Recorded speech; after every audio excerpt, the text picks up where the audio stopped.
Do you think with your dad being absent, that it will affect you in the future when you're eventually a father?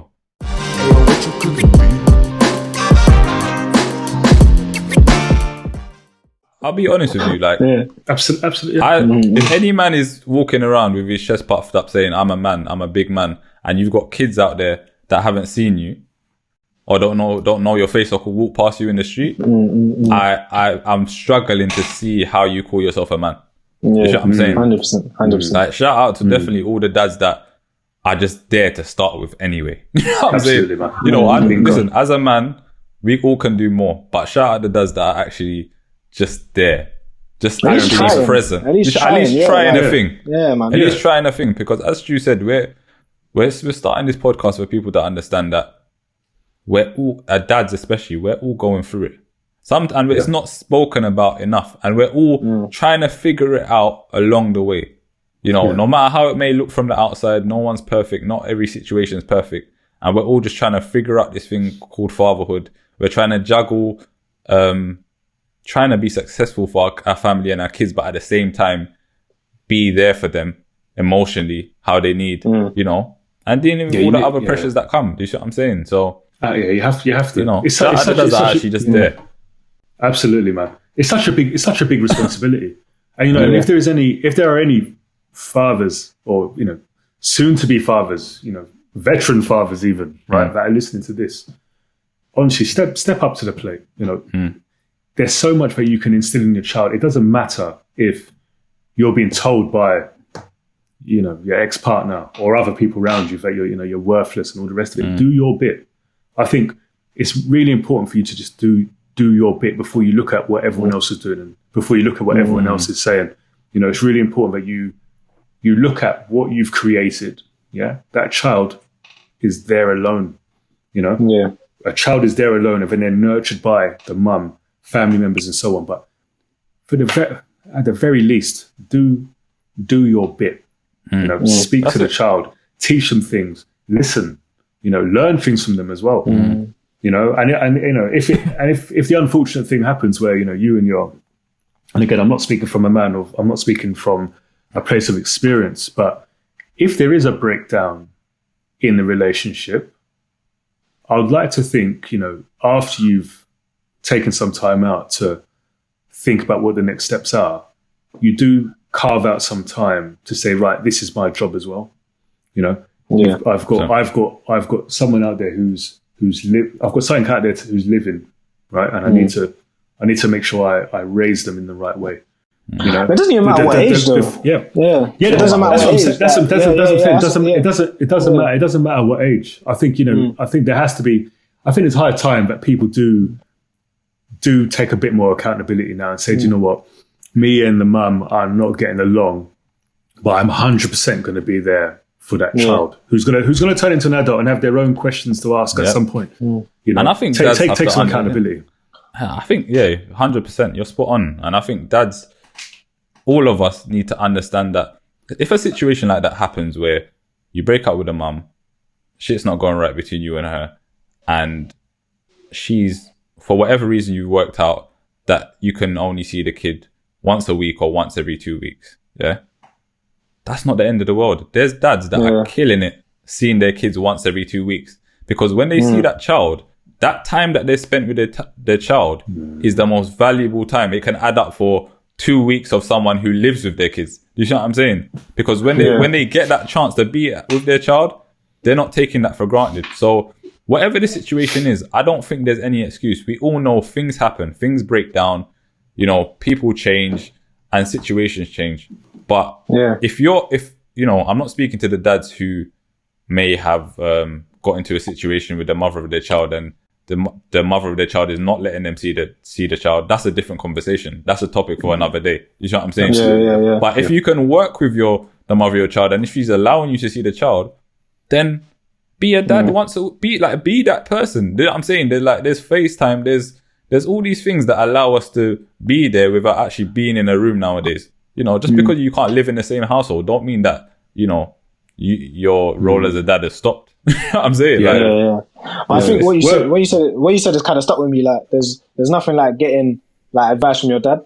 Like, you know, when you said it might be like the older cousins or the uncles, like, say, like, I don't know, you might be going down the wrong path. Because there's times that I've even spoken to you, Ryan, like, or you spoken to me about certain things that I was doing that, say, my mum wasn't happy with.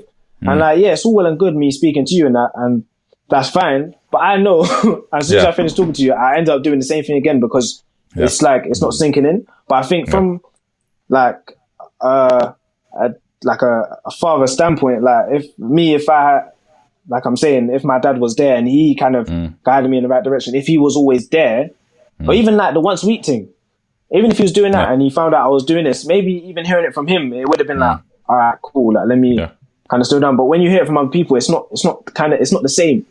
And it's not just you, obviously, that's spoken to me. A lot of people have, and I haven't listened. And obviously, those who can't hear must feel. And I definitely felt. You know what is? So you think people are just giving you the party line, innit? You think people are just giving you that line that because I've had it. What's going on? Right? You're like, come on, like you know, your mum's not happy. Like, like for me, I think I remember when I had that conversation with you, and from the bottom of my heart, I broke it down to you as if I was your older brother, like. Because for me, I am to a certain extent. Do you see what I'm saying? And I broke it down from that. But I can see where you're coming from because if you're hearing it from all different angles, it just feels like, oh, yeah, cool. My mum's talking about me again. Yeah, she told you to come and chat to me. Okay, I'm listening. But you're not, I'm not really listening because because I've been there as well. Do you know what I'm saying? I've been there as well. And it's like, I know you care. I'm not disrespecting you. But sometimes you feel, especially when you're at a certain age, you feel like no one understands what you're going through but you. But yeah, you won. Yeah. And what you fail to realize is that the elders have lived it. They've done it. The people, everyone that's talking to you has done it. They're not talking from a preaching point of view. They're talking because they've done the shit as well. You know what I'm saying? They've been there. They've worn the t-shirt and they're just saying, we know where this ends. But, you know, you're right. There's nothing like your own father having that word with you because I think it shows that this is someone who I can say really cares. Like that's my dad, innit? At the end of the day, no one takes that role at the end of the day. So my dad puts it as a university of life. So he likes the way he's always spoke to me about it is like what you learn outside for work, you know, uni, college, whatever. That's fine, but use this home here as like a university of life. And you know, I feel like even up to this day now, I still get told things from my dad and it's like mind blowing. You know, I'm thinking, well, why don't I, sometimes it might even just be a simple message, but the way he spins it, the way he like explains it to me, it goes a long way in that it's wisdom. You know, it's wisdom. And it just makes me, it instantly adds to my arsenal of things to do, you know? Absolutely. So it's too key. My dad definitely has his one-liners, boy. I'm telling you. You know them. He does. You know them Jamaican one-liners, yeah. Yeah, man. A silent river and I run deep, and you know them one that make you think, huh? What does that mean? What does that mean? You know, as you think about. But the penny drops though. The penny drops. Yeah, it does. The penny drops at some point. You're like, all right. Okay. And they do it for a reason. That's what I mean. They do it for a reason. No, definitely. Even some of the sayings I've heard. That one, if you can't hear, you must feel. I've definitely felt. That's getting run, bro. Them lines should be trademarked, bro. I'm telling you, they're getting run all till now in my household. You know what I'm saying? You know when your kids are listening to music. I know your kids are for it. I know. Yeah, come on. I've laughed. I laugh all the time. You know when your kids are listening to music. Yeah, you know the funniest one. When your kids are listening to music and they're singing along with the song. And you're like, but do you know your book like that though? You know that's a classic one. Do you know your book? I hate that line. Go and open up your book. I hated that line, man. Because it's not the same. Like it's not the same. You're not gonna learn a book like that. You're just not. Like, don't give me that lyric, bro. But it makes sense. Like, do you know what I mean? It makes sense now. When you go, you're like, I see why it does. It makes a lot of sense, man. So Nose, yes, sir. You know, do you think with your dad being absent that it will affect you in the future when you're eventually a father?